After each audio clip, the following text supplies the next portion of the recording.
Okay, we're holding in Perek Vav. Now this is a new Perek in Daniel. And this is in essence the last Perek of stories of Daniel. The second half of Daniel, from Perek Zayin until Perek Yud Beis, the last 6 Pesukim, are Nevuos, are prophecies that Daniel had. They're also somewhat story-like and saying interesting things, but it's not the same like the first 6 Pesukim. This Perek Vav is the story, the famous story that everybody knows, of Daniel in the lion's den. You might have seen the comic books or different videos about it. And so we're going to learn now the story from the sources with the Mefarshim on the story. And this is Daniel. This is his last official show in Tanakh. Later on in Megillas Esther, he's also found over there. There's a discussion if he's actually there or not. There are different opinions about different characters of Megillas Esther if they are Daniel. But in his name proper, this is where his last story is. So his first story, Mendel. His first story that we had was we started off with Nevuchadnetzar. That was when he was a young man and a young bacher. That's where he came and he was being fed and they fed him and the whole story with the kosher food and all that. And Perek Rishon. And that's when he was chosen by Nevuchadnezzar to be an important advisor. And then years went by. We don't have any story of Daniel together with the king after Nevuchadnezzar. Who is the king after Nevuchadnezzar? Avel Meroidach, we don't have any stories with him, but the king after that is Belshazzar. That was the last story of Perek Hey. After Belshazzar gets killed, now comes the next king, and that's Daryavesh. So we're going to have the story of Daryavesh and Daniel. Yes? Daryavesh is after Belshazzar, and after Daryavesh comes Kodesh. But right now is Daryavesh. And so a lot of people know the story of Daniel and the lion's den. Some people know the story of Hanani, Mishael, Vazar, and people mix up different times, different who was which king it was. So if you're paying attention, you should follow the storyline. So you know this is where it's at. The story of Daniel and the lion's den is not Nevuchadnezzar, it's not Belshazzar, it's with Daryavesh. So how does the story begin? So the first pasuk is V'Daryavesh Mado Kabel Malchusa Kevar Shnin Shitin V'Sartin. Daryavesh from Modai becomes the king, the ruler, and he is at the age of 62 years old. Now this age of 62 is significant for a number of reasons. One reason is that if you go back in time to the beginning of the 62 years ago, you find that that's the year that Nevuchadnezzar conquered Yehoiachin. That's when he went into the Beis HaMikdash, basically. So, B'meila, this is his first conquest. That means at the time that Nevuchadnezzar actually went into Yerushalayim for the first time to conquer the Yidden, on that day or that year, that's when his nemesis was born. Meaning Daryavesh is eventually going to take away the kingdom of Nevuchadnezzar, of Belshazzar. So that's the day it happened. Which means that this is 62 years before. That means, so Daniel is Abipashtus a lot older, because he was already a bacher at that time. Actually, I'm not so sure about that. Maybe he's more or less the same age. Upon him, that's one cheshbon. One cheshbon of the age of the Daryavesh is to bring out this point. And another cheshbon about saying the age of Daryavesh is to explain what happens now in the story. The pasuk base continues, Shvar Kodom Daryavesh. Daryavesh had a good idea, V'hakeim al Malchusa, and he appointed on his kingdom Lachashtar Penaya, that he should have officers or governors, Me'ah ve'esrim, 120 people, Dilehevain Bechol Malchusa, that they should rule over his government. What is this about? Whenever you have a king that's very old, there's always a concern, are people going to listen to him? So our current president is very old. How old is he? Almost 80. Almost 80. How old is he? 79. I think he's less than that. I think he's 79. Is he 79 or is he? Huh? Oh my goodness. I'll call upon him, but our previous president was how old? 67. Our previous president, there was lots of complaints about him that he was too old to run the government because apparently age was getting to him, and that was pretty much obvious by many people, and that was a big taina against him. And by the way, the prime minister of Israel is also the similar age. Is also in his late 70s, I'm not sure, something like that. Huh? Who's older? Biden's 3 years older. So by now he should be already 80 years old. Yeah, but Trump's going to be older. When he leaves, got it, yeah. So the point is that when you have a leader that's too old, so people are like not trusting in him, On the one hand, he's wise, because the older you get, the wiser you are, at least in theory. But the mitzad, the power of rulership, as you get older, you get more frail, and some people do suffer from dementia as they get older. So because relative to those times, 62 was considered old, so B'meila Daryavesh realized now that he's becoming king, people are not going to be so excited about his kingdom, because he's an old man. That's number one. Number two, he just took over a kingdom from somebody else. And when you take over a kingdom and taking over people, people are very weary of you. People are not so comfortable with you. Like if Trump decides now to go into Iran and bomb up and take over Iran. So we think that, it'll be very good. But the Iranian people, are they going to be happy about that? Lav davka. They might hate their current regime, but they don't want a foreigner to take over. They want to be self-sufficient. They want to be taking care of themselves. So even though Trump Kivyacha might help them out and get rid of the dictators that are running the show right now, but they still don't want someone else taking care of them. They want to vote one of their own. So Daryavesh understands, Sai, I'm old, and Sai, I'm not a local. I'm come from Modai. I'm taking over the kingdom now of the Bavliim. And therefore, Daryavesh says, in order to make things work, I have to do something which everyone's going to be happy. So he says he's going to appoint 120 people. Now, there are different opinions. Some say he appointed new people, but many people say he kept the old people in office. He kept the previous advisors in office, so this way they should be happy with him. He's not throwing us out. Usually, for example, in America, whenever the president gets voted, so there's a whole bunch of vacant, a whole bunch of offices. I remember the names. Like, what's it called? The security general. There's the defense attorney. Like a whole bunch of positions that get changed together with the president. Meaning he decides he's putting people that he likes in certain positions. And sometimes the person is so good that both the new president will keep him in place. And of course, when someone knows that this is my position, he wants that his current leader should be in charge, so he should retain his position. So here, Daryavesh, he knows that he's old, he's a new person. He wants the senior officials, he wants everyone to be happy with him. So therefore he says, the 120 people that have been ruling until now, they should continue ruling, they should continue taking care of everything.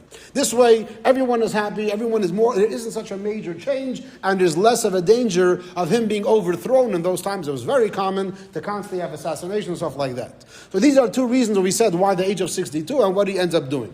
Another important factor is he appointed 120 people, 120 governors. We know that later, we said according to one Girsa, that Vashti ends up being his granddaughter. Marries, according to one opinion, marries his granddaughter. Marries one of his sons, I think it was. Either way, Vashti ends up becoming, we said before that Achashverosh was his son. That means that Vashti is his daughter-in-law, and eventually Vashti becomes the queen. And Vashti is the queen together with Achashverosh. Achashverosh was a ruler over how many countries? 127. And here, her father-in-law, with the previous king, is only 120. So it's explained that even though Daryavesh was a superpower and a world power, he didn't control the entire world. He only controlled 120 countries, or provinces, whatever the word is. And then comes Achashverosh, and he conquered the last 7, so he became the king of the whole world. So that's another diuk in the number of 120. So he has these 120 people, and now the Pesukim continues, V'ila min hain, and above them, Sorchin Klosa. He appoints 3 senior officials that are mamish, like the top of the top. The Daniel chad min hain. Daniel becomes one of those 3. The Levin achashtar penaya ilein yavin lohein taimo umalka lo lehevein nazik. And this way, the governor should report back to these 3 people, and the king shouldn't have to deal with all the small things.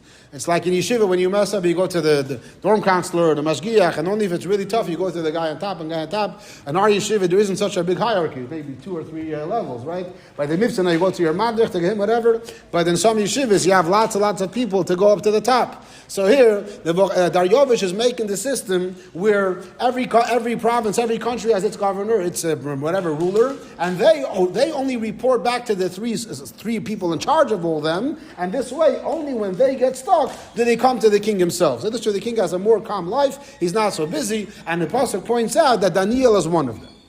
Yeah. I heard that Achashverosh had like 200 and something, but many of them left because It might be such a medrash that the Daniel first had more. I don't know. Okay, so that's so he has these 120 officers. Then he has the 3 people that are on top of that, even more senior, and Daniel is one of them. So there's actually in Sefer Yosifun he says that this whole idea came from Daniel himself. Because what happens is, remember, right before Daryavesh takes over the government, the day before is Belshazzar has his whole party, and at the party Belshazzar sees the writing on the wall, and Belshazzar promises whoever can interpret the writing of the wall becomes the third in command. With Peil Mamish, Belshazzar gets killed that night, but Daniel really earned that. So Daryavesh, who realized that Hashem is running the show, he felt that it's wrong of me to take away what Daniel just earned. Daniel just earned to be the third in command. He has to be a ruler. And that's why Daryavesh said, and I'm appointing these 3 people, I'm going to appoint Daniel. And Yosifun says more than that. He actually sat down with Daniel and said, give me some advice. I'm taking over this country right now. Give me the advice. And Daniel is the one that said, keep the same 120 people, could bring 3 people on top of them. And this way you'll be able to have a system where people report to him. And when there's a system, who reports to who, things get a lot more mesudar. And this way the king himself can be more calm and won't be all disturbed by all these things. So that's what happens. He appoints these 3 people, with Daniel on top of them. Pasuk Dalid, Edayin Daniel deno hava misnatzach al sarchaya v'chashdar penaya. Daniel then, so the word misnatzach means menatzeach, wins. He overpowers. So it's either menatzeach means overpowering. Misnatzach means gets overpowered. So we're going to soon see 2 interpretations regarding all the other advisors. And the pasuk then continues, Kol kavel di ruach yatira bei, because he has this extra spirit in him. Umalka ashis lahakamusi al kol malchusa. And the king Daryavesh started entertaining the idea of putting Daniel mamish in charge of everything. So what's happening over here? So there are 2 ways of learning this. One way of learning it is Daniel was starting to was basically giving advice, and his advice was the best advice. Every time an option came up, or always whatever Daniel said, everyone agreed he's on target, he's the correct one. And therefore, Sai the other people, and Sai the king, Sai Daryavesh realized this guy is so fit for the job, he's so successful, he should just be the one in charge of everything. He should do the whole thing. Another opinion is just the opposite. Daniel was very concerned. And this is a cloud that we have throughout history. There was always something called the court Jew. The court Jew, many courts, they had a Jew that was an advisor, and he was the one that was kind of liaison between the Jewish community and the king. He was the one that was in the court to speak to the king, represent the Jews, and he was the one that was that took care of all their needs. Very often the court Jew got in trouble because the Goyim hated Eden, and the court Jews are obviously always smarter people, and amongst the Goyim for sure they're smarter, and the Goyim become jealous of them. And so many stories of plotting against the court Jew. We have with the Rambam stories and many others throughout history. And Daniel was very concerned about this. And Daniel realized that if I'm going to be so successful, people become jealous of me. That's the rule. When you're successful, people are jealous of you. There's a Yid in Eretz Yisrael, he passed away already. He came on Shlichus Eretz Yisrael many years ago, and a Mendel Futterfast gave him a blessing. You should not be Matzliach. He says, Rav Mendel, what kind of blessing is that? So Rav Mendel said, if you're going to be Matzliach, people will be jealous of you, and then they're going to fire you. Then you're going to move somewhere else. You'll be Matzliach over there, they'll kick you out again. So you won't be Matzliach. You'll live a calm, happy life. You'll be in one place your whole life, and everything will be good. And Mendel's bracha was B'kuyim. The guy wasn't, he was Matzliach in a very quiet way. Whoever knew him held of him very much. I know his children, amazing people. Quiet, they don't go make a big ruckus, no one knows about them. But they were Matzliach, he wrote Ben Yisfarim in that kind of way. But I'm not going to say his name now. But the point is that sometimes having too much success is not a good idea. People are jealous of you. It's like some Bachim, they win the Talmud HaChodesh every month, right? Everyone gets jealous of them, right, Shmulik? So you have to have other people, otherwise there's problems of jealousy. So B'meila Daniel's misnatzach, he let other people win him. He always let them get the right thing. However, people can tell, people can realize. I saw once a nice a Mother's Day card, and the kid's telling his mother, Ma, can you teach Ta how to play Candyland? He always wins.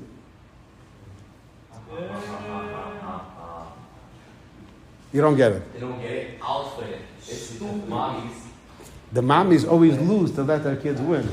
Tatis don't. So therefore, so he tells, he'll teach Ta how to play. He says, the kid understands. I mean, they mean whatever the teichen is. I know that you're letting me win, but Seder, I still feel that I won, so I feel good about it. So Daniel is trying to make everybody else win. Misnatzach, he's constantly being mevatel himself.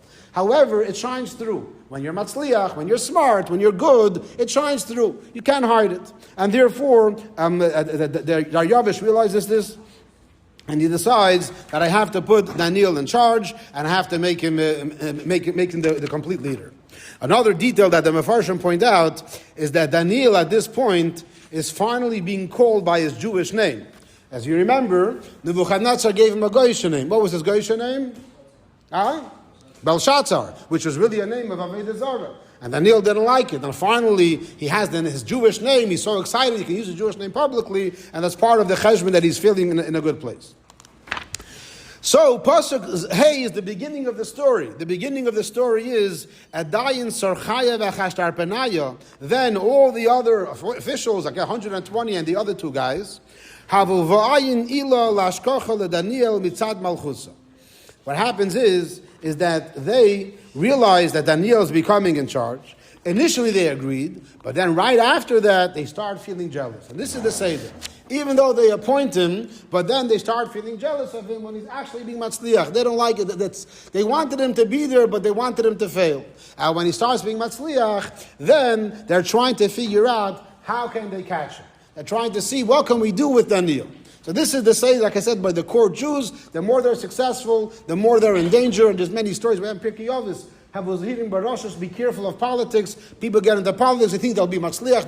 The governor will honor them. The mayor will honor them. Or the Congress will honor them. And then mitamol, people get jealous of them, and then they knock them down. So that the people are trying to figure out. They're jealous of Daniel. We have to figure out how we're going to knock him down. So what are you going to do? So it's usually you just spend time looking at somebody.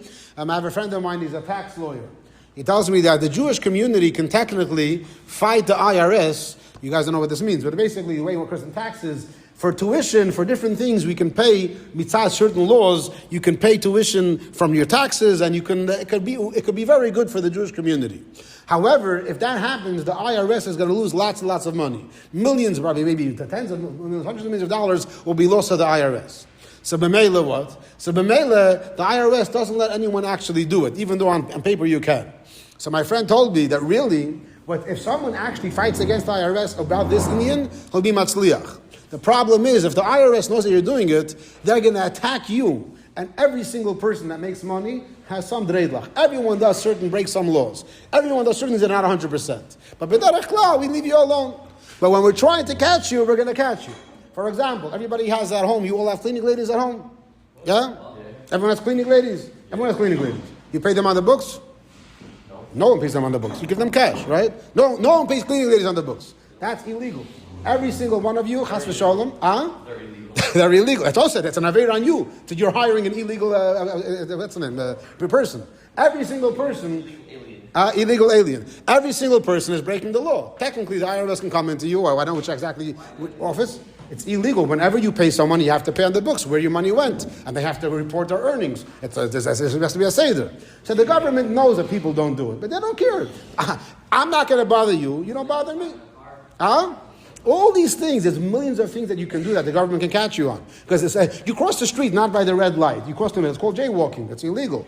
But that, in New York, it's legal. Really? Well, in Iowa, it's illegal, so don't try to pull that one. Take out your New York license. But every single person, if you scrutinize him, if you put him under a microscope, you're going to find averis. You're going to find things that he did wrong, and you're going to be able to bring him to court. Daniel was perfect. The people will say, okay, we'll call the IRS card on Daniel, and we'll find something on him. It says the Pasuk, V'chol ilo ishchisa lo yochlin la'ashkocha. They couldn't find anything negative in Daniel. He was so trustworthy, so dedicated. Even any aveda b'shoigig they couldn't find. Even a mistake they couldn't find. Sometimes people do mistakes in business and things like that. He was so careful in everything that he did to make sure no one catches him. Which this is another important lesson, that if you aren't a government, I remember years ago, a certain senator, someone became a chashuv guy over there, and then a while later he fired his cleaning lady, and he announced it. Oh, I realized that this is not legal, so I'm not going to do it anymore. Only going to hire. By the way, there are legal cleaning lady companies. It's called janitorial services. They obviously pay a lot more than you have to pay your Mexicans, but there's such a concept which exists that people actually use it. It's mainly for whatever schools and stuff like that. But it's so you made sure to get a janitorial service that he's doing properly. So when the moment you become in a position of leadership, you have to be extra careful. But most people, it's not going to help them. That's why there's always scandals in the government. People are always like, everyone's snitching on each other. Everyone has what to snitch about. But Daniel was so perfect, and he was so perfect in everything, they couldn't find anything. They're searching and searching. They're checking all of his books, all of his behavior. They might have sent some spies to try to catch him, say something. And years ago, we had in Postal, we had Almaisa. This is after the raid with Rabashkin. There was basically, the people in the city council were known to be anti-Semites. But however, they never said anything openly against the Jews. So somebody in town, in Postville, it was a certain specific lady that was the worst one, but a few other ones. Somebody in Postville wanted to make a seder over here because he was suffering from them. So he hired a private detective, a woman wearing a cross, and she came and she had a hidden camera, like maybe I think in a pen or something, or something on her shirt, wearing a cross. So she's obviously a Christian. She's obviously not the Jews either. And she went to speak to this. Now this lady is always careful, never publicly to speak against the Jews, because she knows she has to be careful. But here's a fellow Christian talking to her together, and she spread out, and she's cursed out the Yidden, and she got everything on camera. And she went back to the guy who hired her, and then he was able to sue her. Oh, you're a community council, you're a member, how do you speak against your people, your community like that? And that was a big shino, and they ended up, she had to resign or something like that. Aganta Nemesis. So, if you plant spies by people, like sometimes you want to catch a bach, he's misbehaving. Put a recording in his room, right, Zalmi? What's going to happen then? Only going to hear good things. Tani Balpeh before you go to sleep. You can see only consider Shazachim. Right? Exactly. But some rooms, I hear different stuff. For the phone that we use in our room, The Kitzer, but Daniel was so perfect with all the spying, with all the checking out, garnished. They weren't able to catch him. So these people, these ministers, they sit down together, so we can't handle this Jew be successful. We have to find him. So what are we going to do? Let's trip him up. Let's cause him to fail. Says Pasuk Vav, Edayin Guvraya Ilaich Omrin, they said to each other, Dilona Hashech LeDaniel Deno Kol Ila. We can't find anything. Lohei Nashkachnu Aloi Bedos Elokei. We have to do something against Yiddishkeit. Because as loyal as Daniel was to Daryavesh, they knew that Daniel is even more loyal to the Eibishter. Kaposhet. Obviously the Eibishter stops, Yiddishkeit stops. So they said, we have to find something which will be a contradiction. And there's no laws of the land. Daryavesh was a good king. None of his laws were required of Avodah Zarah or anything like that. So there was nothing that was a contradiction. Like America, Malchus Shel Chesed. There's no official law in America, as far as I know, that contradicts anything in Yiddishkeit. So they basically said, we have to do something. We have to create a law that's going to be the law of the land, but contradict Yiddishkeit. And now Daniel's going to be stuck. So here there's two ways of learning it. One way of learning it, which is very few Mefarshim say this, is that they said, once Daniel will have he'll be loyal to the law of the land, he'll break Yiddishkeit. Okay, once Hashem is not going to be with him, then for sure he's going to lose the success and we'll be able to take him down. But most Mefarshim say the opposite. That they said for sure he's going to be loyal to the Eibishter and he'll break the law. If he's going to break the law, we can come to the Daryavesh and say, look, Daniel's not as loyal as you think he is. He's breaking the law. So this is what they thought. So now the shaila is, what law can we make? And it has to be something which has to be has to make sense. I can't tell Daryavesh, make a law, and you have to eat chazer. You have to come up with that makes sense. And also, it has to be in such a way that Daryavesh will not realize that they're trying to trip up Daniel. So they have to come up with a law that they're going to, some kind of new law that's going to be against Yiddishkeit, but in a subtle way that shouldn't be noticed. And Daniel will break it. And this way, they'll be able to come back to the Daryavesh and say, look what happened. No, any ideas? What could they do? So you can't kill a Molech. Say that you can't kill a Molech. And then Daniel will go and kill a Molech instead. You know the story of Daniel? Oh, you're guessing. Very good guess. You can be a Mordai advisor. You can be a Mede advisor. But they planned, you just said it very bekitzer, but they made it a lot more sophisticated. So I guess maybe you can't be a Mede advisor. What do? They come to the king. The pasuk doesn't say what they're plotting, it just says how they presented it to the king. Pasuk Zayin. Adayin, Sarchaya, V'chashtar Penayo, Elaine, these two other senior officials, and the 120, and all of them, or some of them, Hargishu al Malka, they gathered to the king. This is what they tell him. Daryavesh Malka, La'ol min Chaye, your majesty should live forever. Meaning, we obviously care for you, we love you, and we want you to be a successful king. So what's their plan? So what their plan is, like all the things, there's many mefarshim over here. B'kitzer, their plan was like this. They told him, you just became king of the new country now.